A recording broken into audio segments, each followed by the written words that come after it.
শুভেচ্ছা জানাই।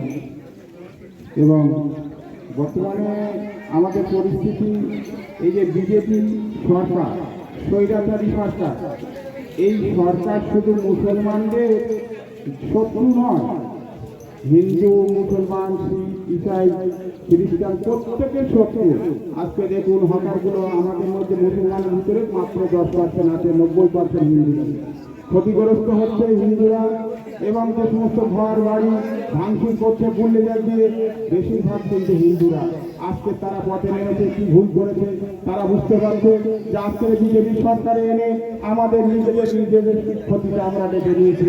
তারা আজকের পরিষ্কার বার্তা দিচ্ছে বিজেপি যে আগামী দিনে আপনারা তৈরি থাকুন, আপনাদের আর দরকার নেই।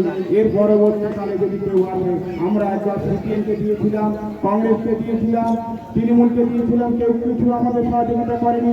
এবারে আমরা ইন্ডিয়ান সেকুলার ফ্রন্টকে হাত শক্তিশালী করে দেখবো তারা কি করেন। প্রত্যেকে পশ্চিমবাংলার মানুষ সেটাই চাইছে, আপনারাও চাইবেন, আশা করি আপনারাও চাইবেন। যেহেতু আজকের বিজেপি স্বৈরাচারী সরকার কোনো জাতি সুবিধাজনক নয়, তবে বেশি শত্রু করছে মুসলমানদের উপরে, তারপরেও কিন্তু হিন্দু প্রত্যেক জাতির উপরে, খেটে থাকা মানুষের উপরে অত্যাচার শুরু করেছে। এই সরকার আগামী দিনে আপনাদের চোখের সামনে দেখবেন ধুলির সাথে নিতে পারবে।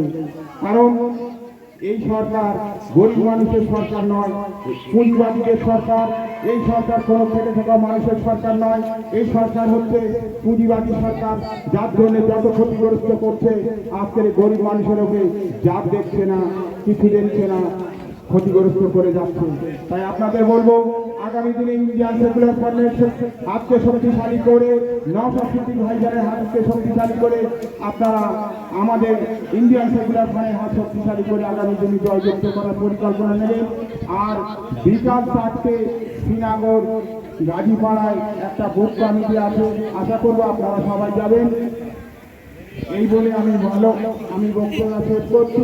আপনারা ভালো থাকবেন, সুস্থ থাকবেন। আজকের এই বৃষ্টির জন্য শেষ করে নিচ্ছি, আপনারা ভালো থাকুন।